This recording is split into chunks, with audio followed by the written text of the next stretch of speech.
your local radio station. Llanelli Talk Radio.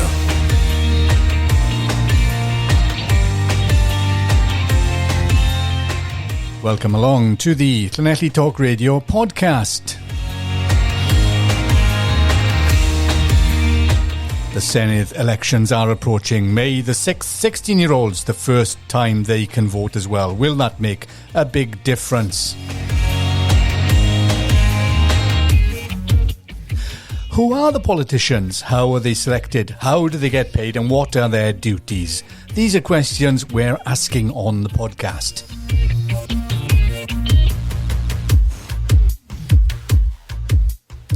Is there room for a new politics? Well, I'm pleased to say that in the studio we have our political analyst, Gwynoro Jones. Croeso, Gwynoro. How do you? Now then, you've heard a little taster of some of those questions. Let's start off with the first one for these elections 2021. The politicians, Gwynoro, can you just give us an insight into how they are selected? I mean, people perceive maybe that it's us, the public, who select them. But is that the case? No, far from it. And also the parties themselves have different ways of doing this, and I might say something about that in a moment. I've only had two experiences, which is within the Labour Party and the SDP Liberal Democrats. And to be fair, they have very open systems that involves a lot of people, yes, within the parties, not the general public. I can only give you my one classic example. When I was asked to stand for Carmarthen, I had to write to about 70 branches. I had to go to about 20-odd different meetings to talk to party members in Llanelli, Cefneithin, Carmarthen, Whitland, whatever. Then they would choose which one of 3-4 people who would put the names forward, which one they would support as a local branch. Then it would get into into a general meeting in Carmarthen of about 70, 80 delegates from the various branches, and they would choose a candidate. Pretty similar, the same, went along with the Liberal Democrats. I get the impression Plaid Cymru is sometimes a bit more centralised. The Conservative Party is certainly more centralised in how it chooses its candidates. We have a classic example at the last general election. There were 6 or 7 people in the Tory Party who are now MPs in Wales that were shipped in from England to stand in seats that they had no connection with Wales whatsoever, yet they won them. Anglesey, Wrexham, Bridgend, and so on. When you come to the other parties, when you come to Propel and Abolish the Assembly and UKIP and others, well, they haven't got a membership as such. And if they have, they have only individual membership to a central office or something. They haven't got democratic base at local level at all. So there, the leaders, I would say McAvoy, Hamilton, whoever the leader of Abolish the Assembly is, they, whichever process they have, probably through preference, personal knowledge of people, would ask people, are you interested in standing? That's exactly what would happen in that situation. Let's look at the voting process then, and I know we could dedicate a whole podcast to this. But the system at present is we go to the polls, we vote, and it's the first past the post. Is that fair when you consider, as you claim really, and we can verify that more often than not, the combined votes for various politicians far outweigh the votes for the person who is elected? That doesn't sound fair to me. Yes, that first past the post worked up until around the 1960s. After the 1960s, first past the post doesn't work at all because of the very point you say. Rarely, there are many examples, but rarely does a politician win 50% plus one of those who voted in any constituency. So yes, you do have people who are members of Parliament, people who are members of the Senedd, who maybe won with 27, 28, 29% of the vote, whereas their opponents had 20%, 19%, 10%. So the weakness of the system now is, in a multi-party situation, the weakness is the actual member of Parliament or the member of the Senedd does not represent the majority of the people in his or her constituency. And that is a major failing. When it was mainly two parties, Tory Labour as it was mainly, up until the 60s, first past the post works well. After that, it's been very problematic. Okay, well, we can look at that in another way. We just sort of, again, we can do a whole podcast on this. But let's just take what you say there, that this person has been elected, and then we have the opposition to the government. What can they do as an opposition? What is their role? What should they be doing, given that they, as we said, may have had the majority of the votes? They still have a voice, don't they? The opposition candidates, you mean? Yeah, and after they're elected in government, they become the opposition. Oh, I see. After you become a member of parliament, the first duty of a member of parliament, the first duty of a member of the Senate, have no doubt, is to represent the opinions of the people of their constituency. Not to necessarily to listen to them, mind. Not being told what to do, but to make as good a representation as they can. If you do not work at local level, as a member of parliament or a member of the Senate, if you're not doing your job locally, you are not fulfilling your main responsibility. Now, that is the main issue. And possibly that is where the problem starts, with disillusionment, with disenchantment. But that's their first duty. The second duty, of course, is to support their party. And that also becomes a problem, because then there's an issue now. Are you going to be more loyal to your party or to your constituency? Even in my day, the pressure on a member of parliament to toe the line, follow the loyalty party line, was immense. And if you want to break away from it, you get a lot of pressure put on you not to do that. To remember who put you here, sort of thing. You were put here by us. You owe your allegiance to the party. And that is becoming a problem as well, I feel. There's a fear of rebelling. There are rebels. We know of one or two in Wales. And people rebelled during the Brexit campaign and during the Brexit votes in Parliament, with the Conservative Party, in the end, getting rid of 20 members of Parliament, distinguished people, because they did not follow the party line. That is the problem, the party line. Okay. Well, looking at some other areas then, with this disillusionment, as you talk about, a lot of that comes down to people complaining, we are paying these people an awful lot of money. And the emphasis here is on we are paying these people a lot of money. Is that right? Do the public fund all of this? Do politicians get paid via the public purse in the main? Well, in the main, they're paid via the public purse. There's no other way. Your salary as a member of parliament or a member of the Senate, provision for staff, provision for an office. Their offices are paid for. They're probably given, I don't know what it was now compared to my day, but they probably say, let's give an example of a constituency in Wales, they might be given 100,000 to engage staff and run an office, all out of the public purse. Expenses, all out of the public purse. But of course, increasingly, interested organisations fund candidates. They fund members of parliament. They fund the way they operate, support them in their constituency, support them with particular campaigns. So yes, in the main, it's the public purse. It's the general public that pays, but increasingly, in order to gain influence and to help out, increasingly money comes from other directions to a local party or to a local candidate or to a local MS, whatever.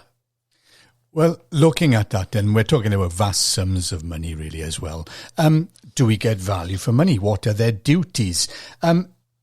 Looking at, you would know what the duties are, but if we look at a job description for a fireman, a policeman, a teacher, a nurse, they're pretty straightforward. They're quite, they're quite comprehensive in their description as job duties, their responsibilities. But with politicians, I'm not sure that we actually know what their duties are.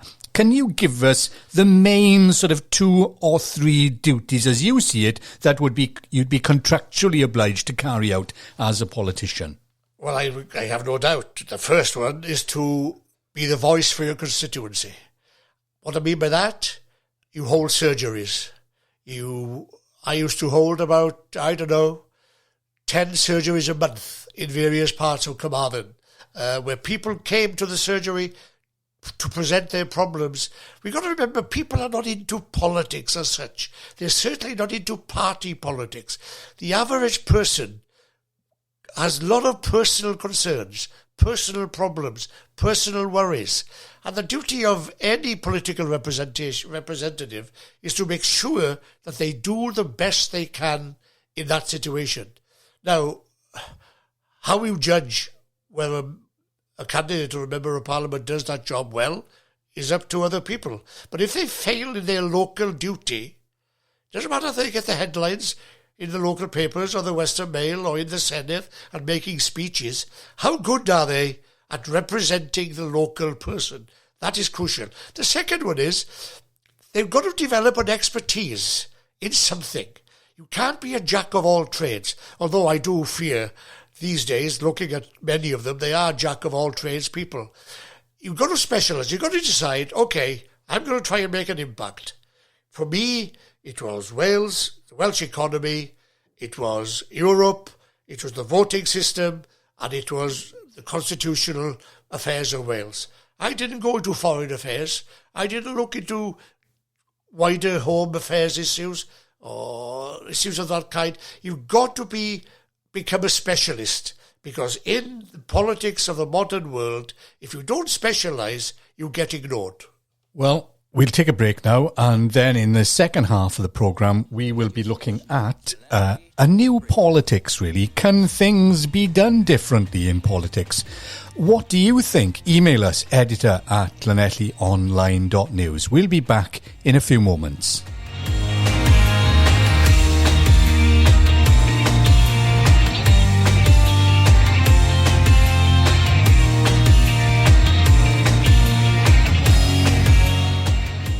Croeso nôl, welcome back to the Llanelli Online podcast.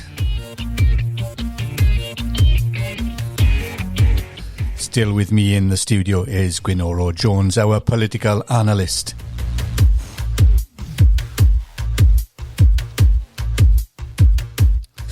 May the 6th is fast approaching the Senedd election. 16-year-olds will get the vote for the first time.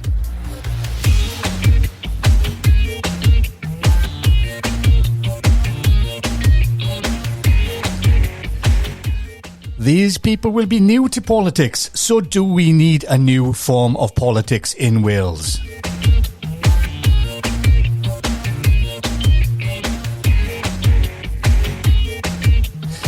To answer that and many more questions, Gwynoro Jones, welcome back. Gwynoro, new politics. Let's just look at, we've been talking about the way politicians are elected and the way they're paid and their duties and so on. But do you think things could be done differently? Let's just start on the way they're perceived.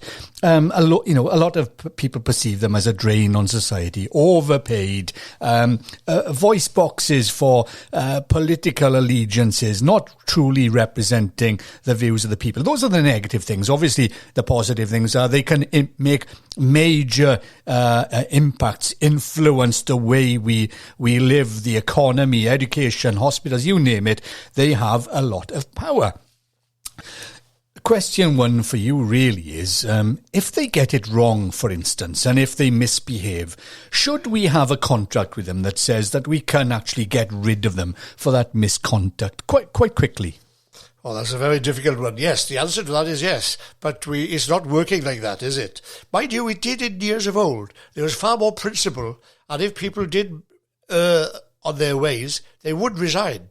Resignation is a very rare thing now. There are all sorts of cover-ups, camouflages to maintain and keep people in their situation, in their power, and that's wrong.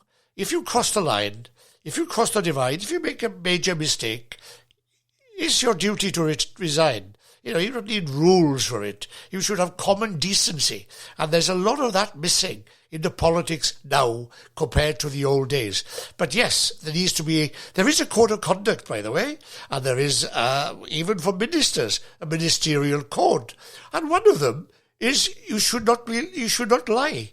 You should always be honest in what you say. Present the facts factually as they are. Now look, we've known over the last 10 years that politicians do lie. There's no doubt about it. But what happens is we turn a blind eye to it. The establishment turns a blind eye to it.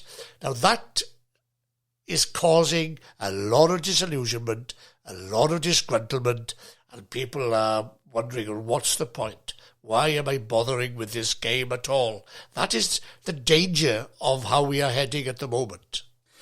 You talked about the way candidates were selected, and it's quite a sort of a long and complicated process from what you said there. But do you think new politics, we should have far more involvement from public panels, community representation, cross-representation on panels, like, let's say, solicitors, estate agents, nurses, doctors, the very people that all of those key issues that they will be representing and speaking about could have a part to play in selecting the candidate. Let's look at the candidate process. Do you think that's worth considering? No doubt. I think we should adopt what part of what happens in other countries in the world, whereby a candidate is selected where, for instance, let's say I'm putting my name forward for Carmarthen as a candidate. Now, it's not just the party members that should be allowed to choose the candidate, but also party supporters. They could register, I want to be involved in selecting the Labour candidate for Carmarthen or the Tory party candidate for Carmarthen or whatever. I want to be involved. So you could register. Now that happens in America, by the way. People can register to be on the democratic decision-making process in a given state for a senator or a House of Representative person. Now that should happen, and it's quite correct to do it. It should not be a sort of a niche club of party members alone, because we need to involve the public more in all this. So that's one way where ordinary people who, say, support Labour can say, look, I want to be involved in this process. Can I register to be in that decision-making process? I would strongly encourage that. It's going to take a while to get there, mind, because why? The local party loses its control, doesn't it?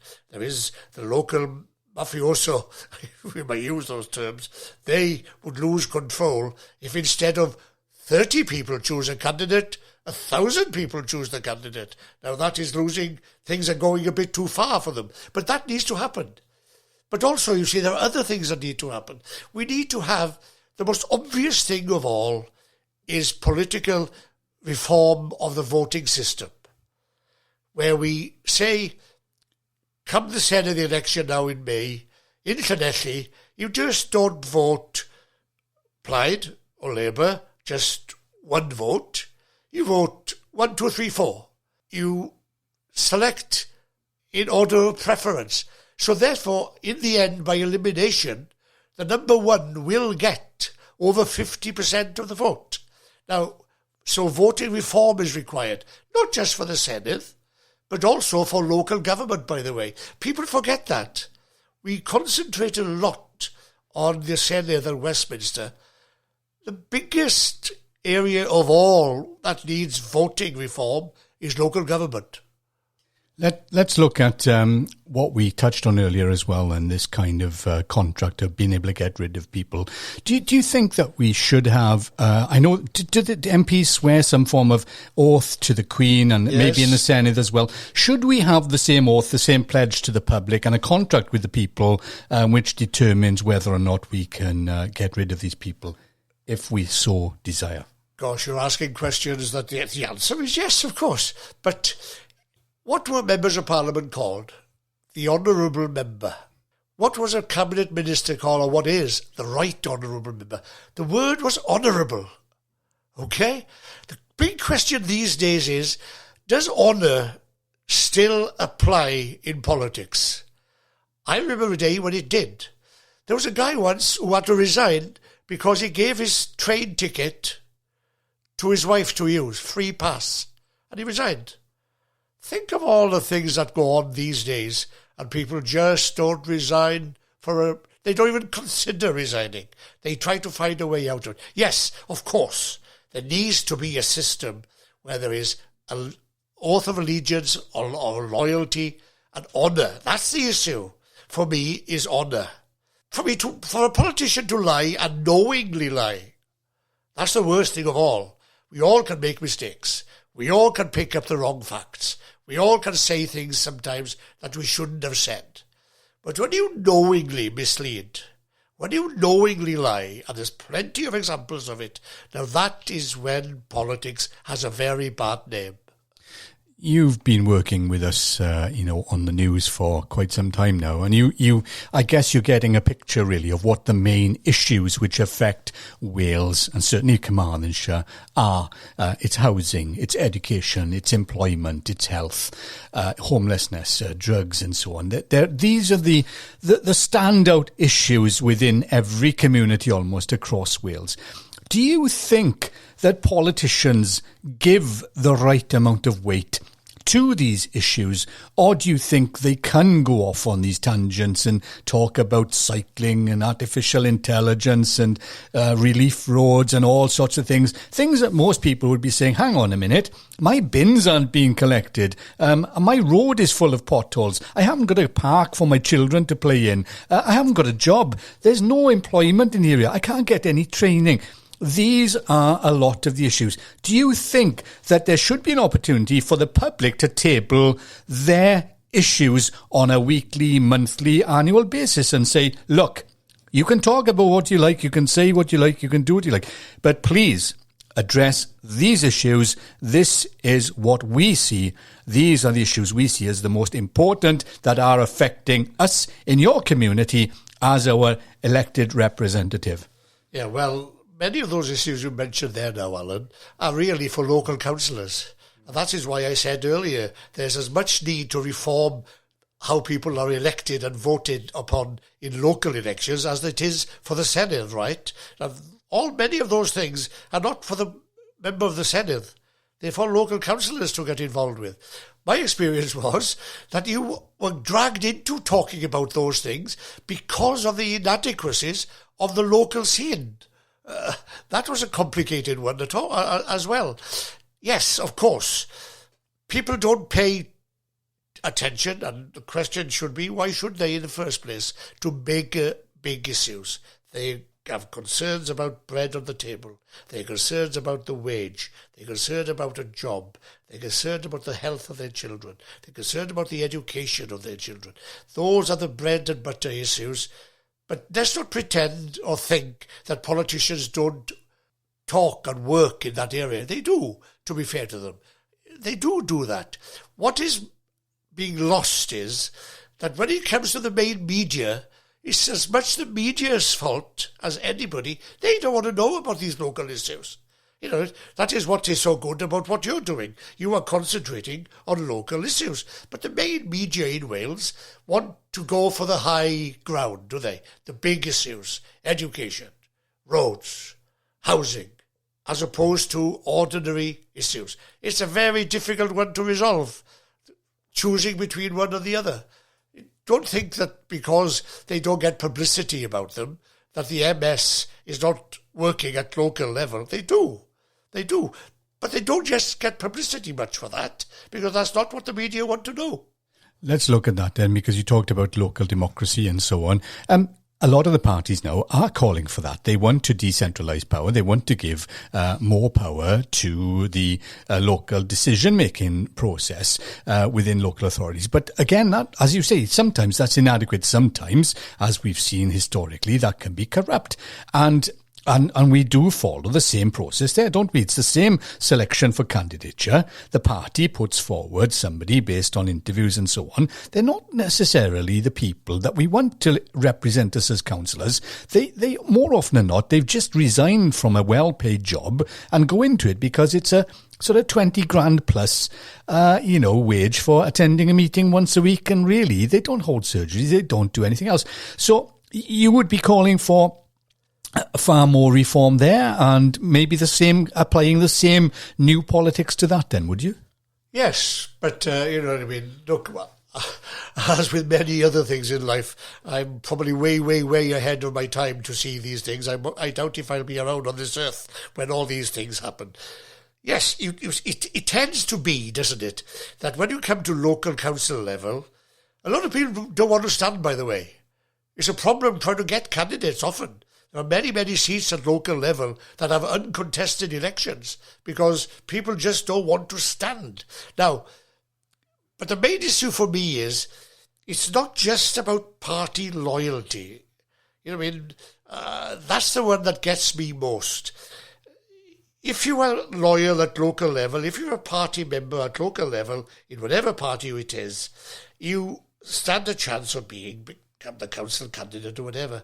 But they need to think broader than that. They need to start thinking about the best person to be the candidate. That's the one. Not whether he's been a good party member for 30 years and he deserves his chance, he should become a councillor or whatever. Are we picking the right people? Are we choosing the right quality of people? Are we choosing people with the right abilities?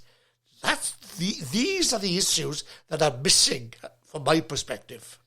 We are seeing now, this is a historic election for many reasons, and the main one really being that we have these 16-year-olds being able to vote. You said you may not be on this earth for much longer. Oh, I will be for a while, but the changes won't happen in that quick. And you won't see the changes. But do you think then that we will see, I may see, and these young people may see, a new movement, a new political movement from this new generation of 16-year-olds who say Labour is not our politics, Conservative is not our politics, UKIP is not our politics, Plaid Cymru is not our politics. Our politics is young people's concerns, young people's issues. They have been left out for so long. Here we have an opportunity, possibly, for a new party representing young people. Do you think that will come about in the next 20, 25 years? Now, look, you're asking the wrong person. I'm an expert at setting up a new party, which I did with the SDP in Wales in the 1980s, and we did well, and eventually we got nowhere, even though we got 22, 23% of the vote. Things are gradually changing, but it's gradual. That's the problem. The young people of today, first of all, look, a good percentage of them have not registered to vote yet, the 16, 17-year-olds, for the Senate election. Now, they've got to get involved, and they all should be registering to vote. Every one of them. Because it's important, because it's their future. So, yes, developing the new politics doesn't necessarily mean new parties, always. Because the opposition to creating new parties is huge. And you're going to find that out. Probably Propel is finding that out. Gwlad is finding that out. UKIP has found that out. They did well on one issue, which was Brexit. Brexit out of the way, UKIP are disappearing out of the scene because the traditional way of politics holds. And to try and change that, what we need, and slowly it's happening. There is greater public consultation going on in decision-making at local level. We see it all the time on issues. It is happening. There is talk, and it is happening, of having people's assemblies, citizens' assemblies. There is talk, and it is happening, of a youth assembly, a youth parliament. We are moving in the right direction, but it's going to take an almighty long time to get a complete overhaul of the system. And setting up a new party is very, very difficult, I assure you.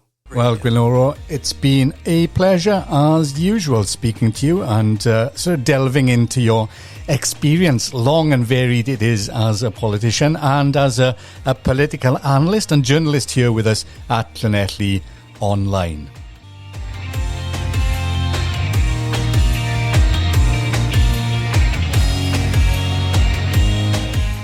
Well, we hope you enjoyed that podcast, a little sort of brief overview of politicians and politics. Not everyone's cup of tea, as we know. They're out knocking your doors as we speak in the Carmarthenshire area. All across Wales, politicians are vying for your vote.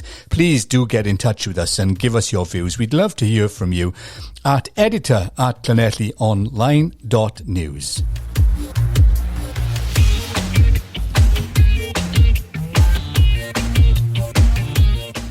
You've been listening to the Llanelli Online podcast with me, Alan Evans, and Gwynoro Jones. Diolch yn fawr i chi gyd. Thanks for listening. Hwyl fawr nawr.